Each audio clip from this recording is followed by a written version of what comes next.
My name is Antoine Boudreaux. Most folks around here just call me Chef Antoine. I've been cooking Louisiana seafood for most of my life. Shrimp, crawfish, crab. If it swims in the bayou, chances are I've cooked it at least 1,000 times. And this little place right here, this food truck is where it all started. It's not a fancy restaurant, no white tablecloths, no big kitchen staff, just a grill, a few good ingredients, and a whole lot of Cajun seasoning. For years, I parked this truck in the same few spots around town, outside the mall, at the Saturday market, sometimes near the river when the weather was nice. People would walk up, order a shrimp po' boy or a basket of fried shrimp, and we'd talk a little while their food cooked. That's how food works in Louisiana. It's not just business, it's community. Now, back then, I wasn't thinking about international business or global markets or any of those things you study in textbooks. I was just trying to make the best seafood I could for the folks around here. But sometimes, something small can turn into something much bigger than you ever expected.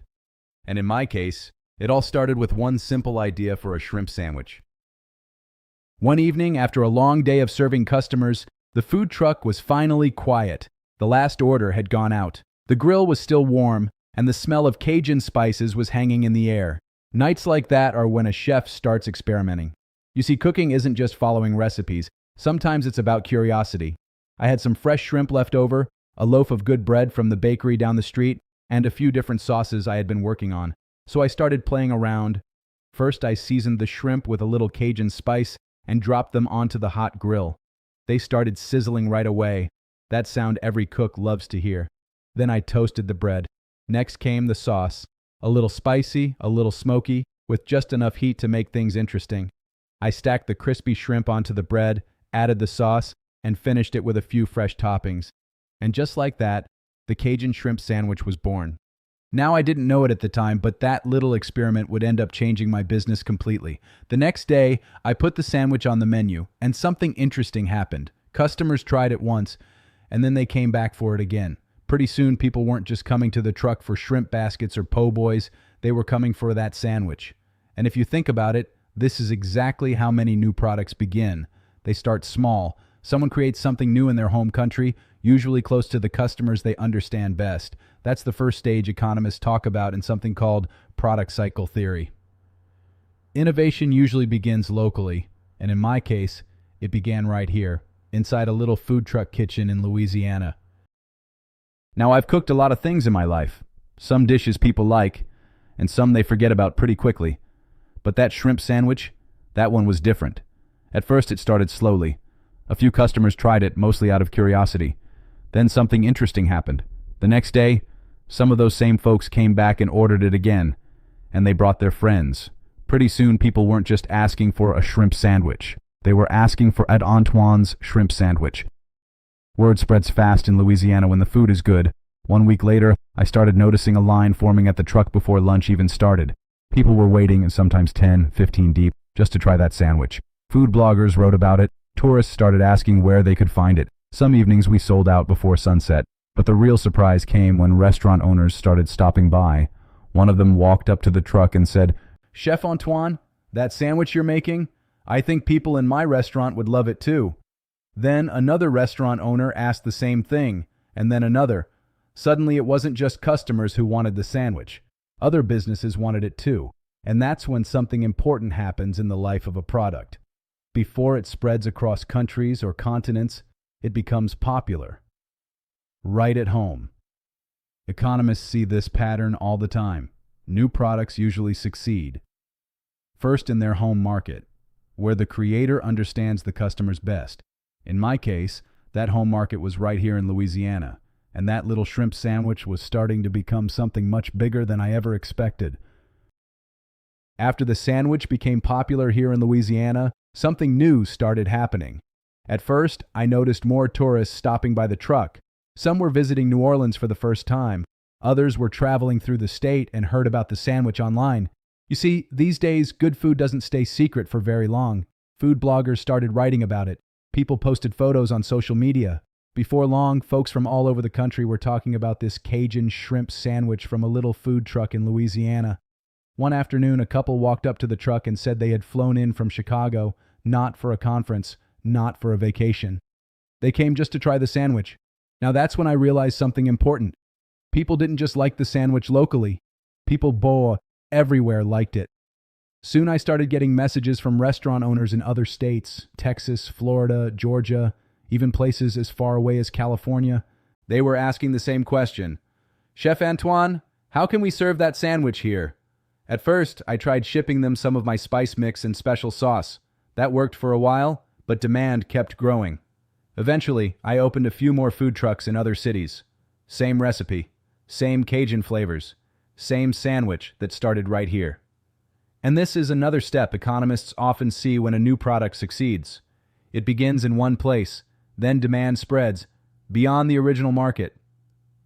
The product starts reaching customers across the country, and that's when the business starts thinking bigger. Because once something becomes popular nationally, the next step might be something even larger. Now, when something becomes popular across the country, you start expecting a lot of things. More customers, more orders, more work in the kitchen. But what I didn't expect was the messages that started coming from overseas. One evening I was sitting in my kitchen office going through emails when I noticed something unusual. One message was from a restaurant owner in London. Another came from a chef in Singapore. And there was one from a small seafood restaurant in Tokyo. At first I thought it had to be a mistake, but it wasn't. These chefs were writing about the same thing. They had visitors, tourists who had traveled to Louisiana, and those visitors kept talking about a shrimp sandwich they had tried at a little food truck, and those tourists wanted to eat that same sandwich back home. Now that's when I realized something important. The sandwich wasn't just popular in Louisiana. It wasn't even just popular in the United States anymore. People in other countries were curious about it too. So I started small. I began exporting some of the things that made the sandwich special, my Cajun spice blend, and the sauce we used on the shrimp. Restaurants overseas could buy those ingredients and recreate the flavor. And just like that, my little food truck product had crossed an international border. This is another stage economists often talk about. When a product becomes successful at home, businesses start exporting it to foreign markets where customers are curious and demand begins to grow. And that's exactly what was starting to happen with my Cajun shrimp sandwich. For a while, exporting worked pretty well. Restaurants overseas would order my Cajun spice mix and the special sauce we used on the shrimp sandwich. We packed everything carefully and shipped it out from Louisiana.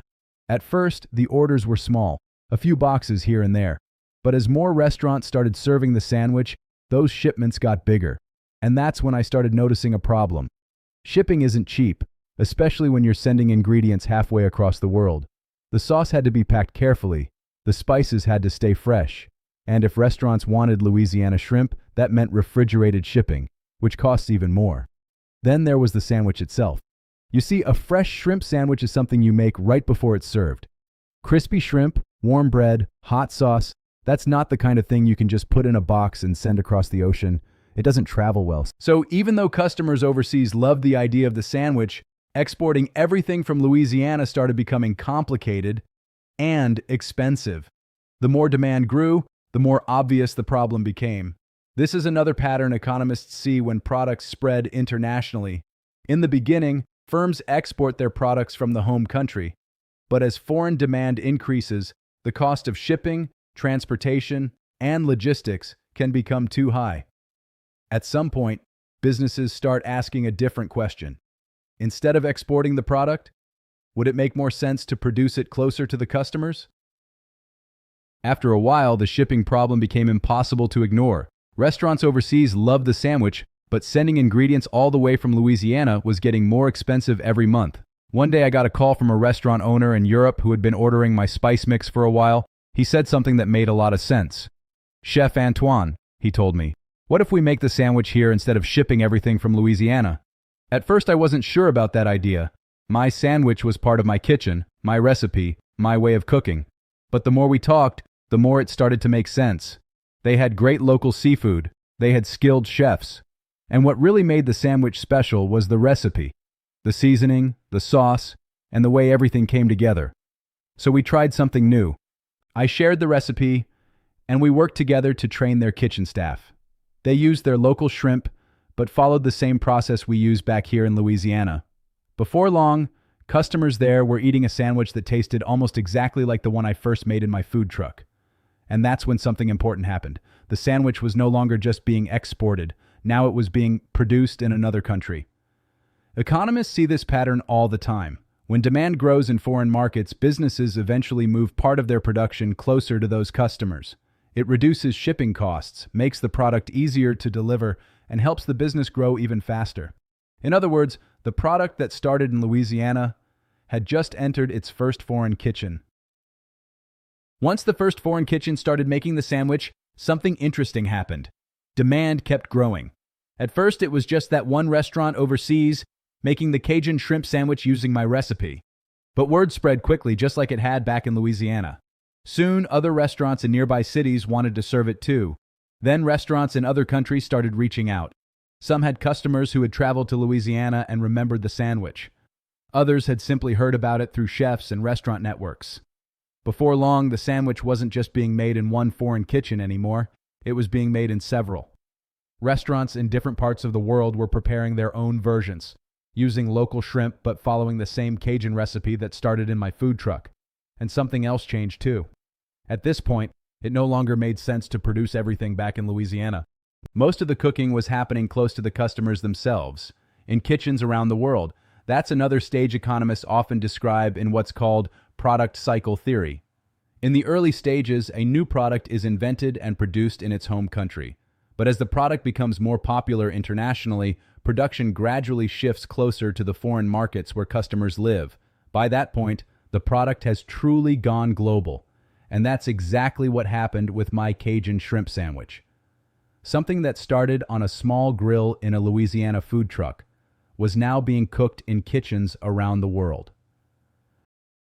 Now, if you step back and look at everything that happened with that shrimp sandwich, you start to see a clear pattern. At the beginning, the sandwich was invented right here in Louisiana. It started in my food truck kitchen, where I understood the customers, the flavors people liked, and the kind of food that worked in this community. That's the first stage.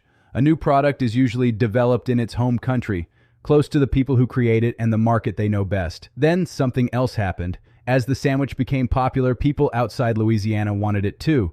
First across the United States and then eventually in other countries. So we started exporting the product, shipping the spices and sauce overseas so restaurants there could recreate the flavor. That's the second stage. The product begins to enter foreign markets through exports. But as demand kept growing, exporting everything from Louisiana became expensive and complicated.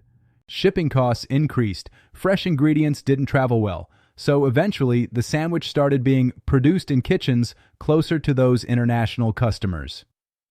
Restaurants in other countries began making the sandwich locally, using their own ingredients but following the same recipe. That's the third stage. Production gradually moves closer to the global market. And when you put all those steps together, economists call that process product cycle theory. A product begins locally, then it spreads through exports, and eventually production shifts internationally as the product matures. All of that, from one Cajun shrimp sandwich that started on a grill in a Louisiana food truck. You know, when I first started cooking out of that little food truck, I never imagined any of this. Back then, my whole world was pretty simple. Wake up early, buy fresh shrimp from the docks, fire up the grill, serve good food to the people standing in line outside the truck. That was the plan. I wasn't thinking about international markets. I wasn't thinking about exporting products or working with restaurants overseas. I was just trying to make something delicious. But that's the interesting thing about innovation. A lot of big ideas don't begin in big corporations or fancy laboratories. Sometimes they begin in small places, a garage workshop, a neighborhood bakery, or a food truck parked on a Louisiana street corner. What starts as a simple idea, a new recipe, a new product, a new way of doing something, can slowly grow as more people discover it, first locally, then nationally, and sometimes around the world. That's exactly what happened with my Cajun shrimp sandwich. Something that started on a small grill in a Louisiana food truck eventually found its way into kitchens in other countries. And if you think about it, that's really what international business is all about. Ideas, products, and innovations traveling farther than their creators ever imagined. So the next time you study theories about global markets and international trade, remember this. Sometimes international business starts with something very simple, like a shrimp sandwich on a Louisiana food truck.